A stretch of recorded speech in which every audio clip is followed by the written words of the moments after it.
ವೀಕ್ಷಕರೇ, ಬೆಳಿಗ್ಗೆ ಬೇಗ ಎದ್ದು ರಾಘವೇಂದ್ರ ಸ್ವಾಮಿಗಳ ಈ ಒಂದು ಬೀಜ ಮಂತ್ರವನ್ನು ಕೇವಲ 5 ಬಾರಿ ರಾಘವೇಂದ್ರ ಸ್ವಾಮಿ ಎಂದು ಜಪಿಸಿದರೆ ಸಾಕು.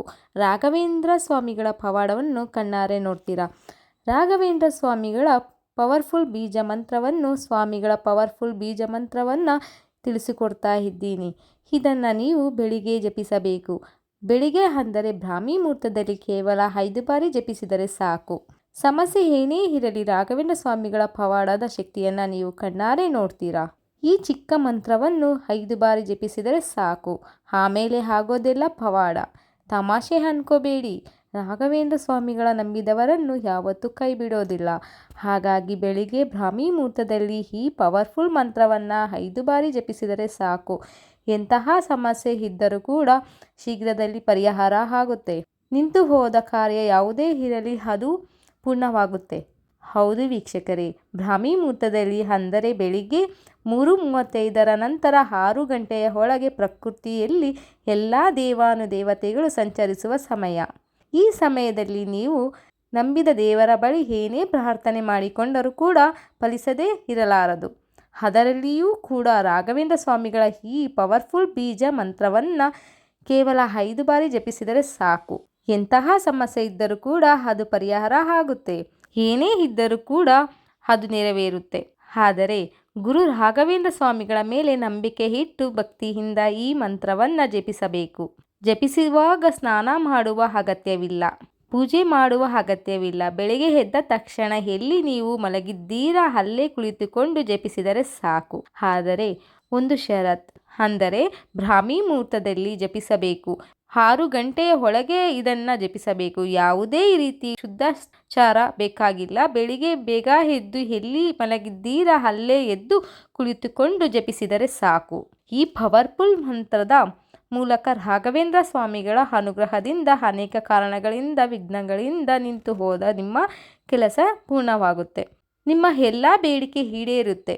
ತಡೆಯಲಾರದ ಕಷ್ಟ ಬಂದಿದ್ದರೂ ಕೂಡ, ಮುಟ್ಟಿದ್ದೆಲ್ಲ ಮಣ್ಣಾಗುತ್ತಿದ್ದರೂ ಕೂಡ 5 ಬಾರಿ ರಾಘವೇಂದ್ರ ಸ್ವಾಮಿಗಳ ಮಂತ್ರವನ್ನು ಜಪಿಸಿದರೆ ಸಾಕು.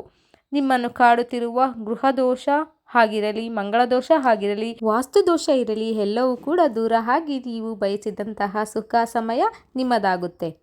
ಅಷ್ಟೇ ಅಲ್ಲ, ನಿಮ್ಮ ಮೇಲೆ ಹಿತಶತ್ರುಗಳ ಯಾವುದೇ ರೀತಿ ಪ್ರಯೋಗ ಮಾಡಿದರೂ ಕೂಡ ಅದು ಕ್ಷಣದಲ್ಲಿಯೇ ರಾಘವೇಂದ್ರ ಸ್ವಾಮಿಗಳ ಅನುಗ್ರಹದಿಂದ ನಿಮಗೆ ರಕ್ಷಣೆ ಸಿಗುತ್ತೆ. ಭಕ್ತಿಯಿಂದ ರಾಘವೇಂದ್ರ ಸ್ವಾಮಿಗಳ ಪ್ರಾರ್ಥನೆ ಮಾಡಿಕೊಂಡು ನೀವೇ ಗತಿ ಅಂತ ಹೇಳಿ ಈ ಮಂತ್ರವನ್ನು 5 ಬಾರಿ ಜಪಿಸಿದರೆ ಸಾಕು. ನಿಮ್ಮ ಸಮಸ್ಯೆ ಯಾವುದೇ ಇರಲಿ ಪರಿಹಾರ ಆಗುವುದಿಲ್ಲ ಅನ್ನುವ ಮಾತೇ ಇಲ್ಲ. ಹಾಗಾದರೆ ಆ ಮಂತ್ರ ಯಾವುದು? ಯಾವ ರೀತಿ ಜಪಿಸಬೇಕು? ಈ ಮಂತ್ರ ಜಪಿಸುವಾಗ ಯಾವ ತಪ್ಪನ್ನು ನೀವು ಮಾಡಬಾರದು? ಸಂಪೂರ್ಣವಾಗಿ ತಿಳಿಸಿಕೊಡುತ್ತೇನೆ. ನೀವು ಗುರು ರಾಘವೇಂದ್ರ ಸ್ವಾಮಿಗಳ ನಿಜವಾದ ಭಕ್ತರಾಗಿದ್ದರೆ ಈ ಕೂಡಲೇ ಲೈಕ್ ಮಾಡಿ, ಕಮೆಂಟ್ ಮಾಡಿ, ಬಾಕ್ಸಲ್ಲಿ ಓಂ ಶ್ರೀ ಗುರು ರಾಘವೇಂದ್ರಾಯ ನಮಃ ಅಂತ ಕಮೆಂಟ್ ಮಾಡಿ ಕೃತಜ್ಞತೆಯನ್ನು ಸಲ್ಲಿಸಿ.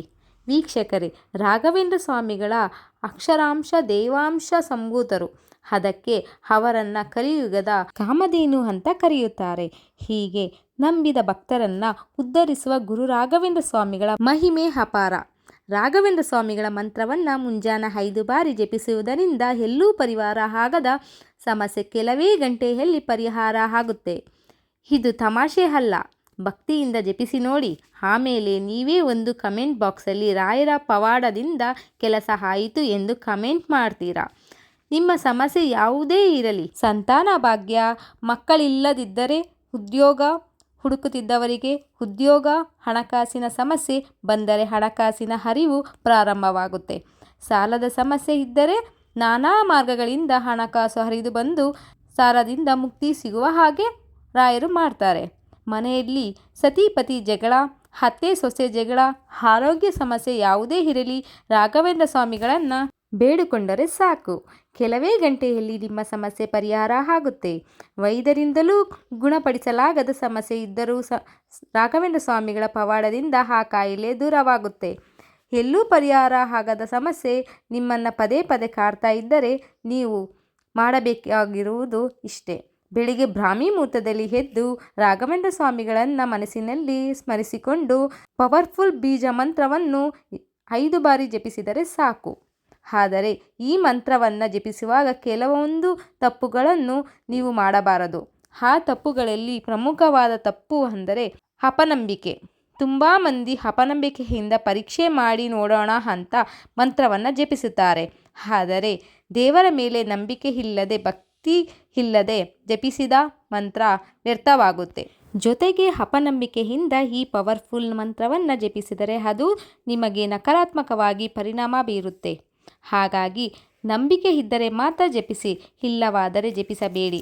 ಇದು ಬ್ರಾಹ್ಮಿ ಮುಹೂರ್ತದಲ್ಲಿ ಜಪಿಸುವ ಮಂತ್ರವಾಗಿದೆ. ಬೆಳಿಗ್ಗೆ 6 ಗಂಟೆಯ ಒಳಗೆ ಈ ಮಂತ್ರವನ್ನು ಜಪಿಸಬೇಕು.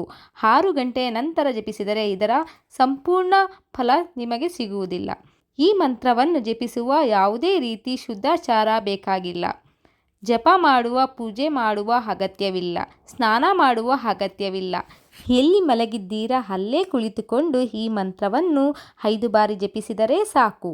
ಯಾವ ಉದ್ದೇಶದಿಂದ ಈ ಮಂತ್ರವನ್ನು ಜಪಿಸುತ್ತಿದ್ದೀರಾ ಅದನ್ನೇ ಸಂಕಲ್ಪಿಸಿಕೊಂಡು ಸುಮಾರು ವರ್ಷಗಳಿಂದ ಮನೆ ಕಟ್ಟೋಕೆ ಪ್ರಯತ್ನ ಮಾಡುತ್ತಿದ್ದೀರಾ, ನಾನಾ ಕಾರಣಗಳಿಂದ ಸಂಪೂರ್ಣ ಆಗುತ್ತಿಲ್ಲ.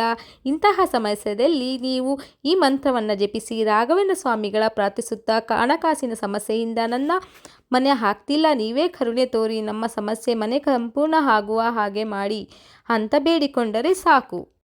ಪವಾಡ ರೀತಿಯಲ್ಲಿ ನಿಮ್ಮ ಹೊಸ ಮನೆ ಗೃಹ ಪ್ರವೇಶ ಆಗುವುದನ್ನು ನೋಡ್ತೀರಾ. ಬೇಗ ಎದ್ದೇಳಬೇಕು. ಇದನ್ನು ನೀವು ಎಲ್ಲಿ ಮಲಗಿದ್ದೀರಾ ಅಲ್ಲೇ ಎದ್ದು ಕುಳಿತುಕೊಂಡು, ಕಣ್ಣು ಮುಚ್ಚಿಕೊಂಡು, ಕೈ ಮುಗಿದುಕೊಂಡು ರಾಘವೇಂದ್ರ ಸ್ವಾಮಿಗಳನ್ನು ಸ್ಮರಿಸಿಕೊಂಡು ಈ ಮಂತ್ರವನ್ನು 5 ಬಾರಿ ಉಚ್ಚರಿಸಬೇಕು. ಇದನ್ನು ಮನಸ್ಸಿನಲ್ಲಿಯೇ ಉಚ್ಚರಿಸಬೇಕು. ಮಂತ್ರ ಈ ರೀತಿ ಇದೆ: ಓಂ ವೆಂಕಟನಾಥಾಯ ಧೀಮಹಿ ಸಚಿನಂದಾಯ ಧೀಮಹಿ ತನ್ನೋ ರಾಘವೇಂದ್ರಂ ಪ್ರಚೋದಯತ್ ಅಂತ 5 ಬಾರಿ ಜಪಿಸಬೇಕಾಗುತ್ತೆ. ಮನಸ್ಸಿನಲ್ಲಿ ಜಪಿಸಬೇಕು, ಬಾಯಿ ಬಿಟ್ಟು ಜಪಿಸಬಾರದು. ಯಾಕಂದರೆ ಬೆಳಗಿನ ಸಮಯದಲ್ಲಿ ನೀವು ಶುದ್ಧಾಚಾರದಲ್ಲಿ ಇರುವುದಿಲ್ಲ. ನೀವು ಮನಸ್ಸಿನಲ್ಲಿಯೇ ಜಪಿಸಬೇಕು.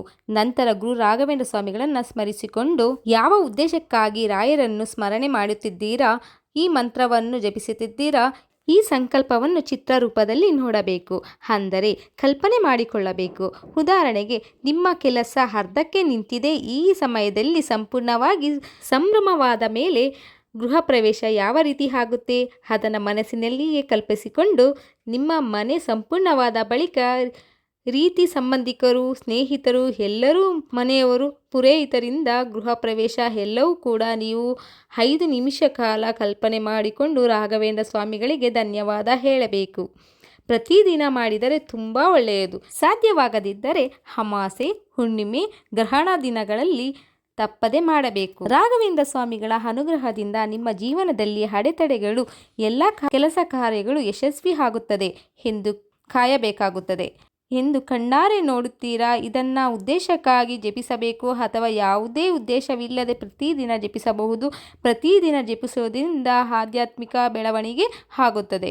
ನಕಾರಾತ್ಮಕ ಶಕ್ತಿಗಳು, ಅಡೆತಡೆಗಳ ಸವಾಲುಗಳಿಂದ ರಾಯರು ನಿಮ್ಮನ್ನು ರಕ್ಷಿಸುತ್ತಾರೆ. ನಿಮ್ಮಲ್ಲಿ ಶಾಂತಿ ಮತ್ತು ಮಾನಸಿಕ ನೆಮ್ಮದಿ ಸಿಗುತ್ತದೆ. ಜ್ಞಾನ ವೃದ್ಧಿ ಆಗುತ್ತದೆ. ಎಲ್ಲ ವಿಷಯಗಳನ್ನು ತಿಳಿದುಕೊಳ್ಳಬೇಕೆನ್ನುವ ಕಾತುರ ಹೆಚ್ಚಾಗುತ್ತದೆ. ನಿಮ್ಮ ದೈಹಿಕ ಭಾವನಾತ್ಮಕ ಸಮಸ್ಯೆಗಳನ್ನು ಗುಣಪಡಿಸುತ್ತದೆ. ಇದು ನಿಮ್ಮ ಜೀವನದಲ್ಲಿ ಸಮೃದ್ಧಿ, ಯಶಸ್ಸನ್ನು ಸಿಗುವ ಹಾಗೆ ಮಾಡುತ್ತದೆ. ಮನಸ್ಸು, ದೇಹ ಎಲ್ಲವೂ ಕೂಡ ಶುದ್ಧವಾಗುತ್ತೆ. ರಾಯರ ಅನುಗ್ರಹ ಮತ್ತು ಆಶೀರ್ವಾದವನ್ನು ನೀವು ಪಡಿತೀರಾ. ಹಾಗಾಗಿ ವೀಕ್ಷಕರೇ, ಈ ಮಂತ್ರವನ್ನು ನಿರ್ದಿಷ್ಟ ಕಾರಣಕ್ಕೆ ಜಪಿಸುವುದು ಅಥವಾ ಯಾವುದೇ ಕಾರಣವಿಲ್ಲದೆ ರಾಯರ ಪ್ರೀತಿಗಾಗಿ ಪ್ರತಿದಿನ ಜಪಿಸಬಹುದು. ಪ್ರತಿಯೊಬ್ಬರು ಈ ಮಂತ್ರವನ್ನು ಜಪಿಸಿ ನಿಮ್ಮ ಸಮಸ್ಯೆಯನ್ನು ಪರಿಹರಿಸಿಕೊಳ್ಳಿ. ಪ್ರತಿಯೊಬ್ಬರು ಕಮೆಂಟ್ ಬಾಕ್ಸಲ್ಲಿ ಓಂ ಶ್ರೀ ಗುರು ರಾಘವೇಂದ್ರಾಯ ನಮಃ ಅಂತ ಕಮೆಂಟ್ ಮಾಡಿ.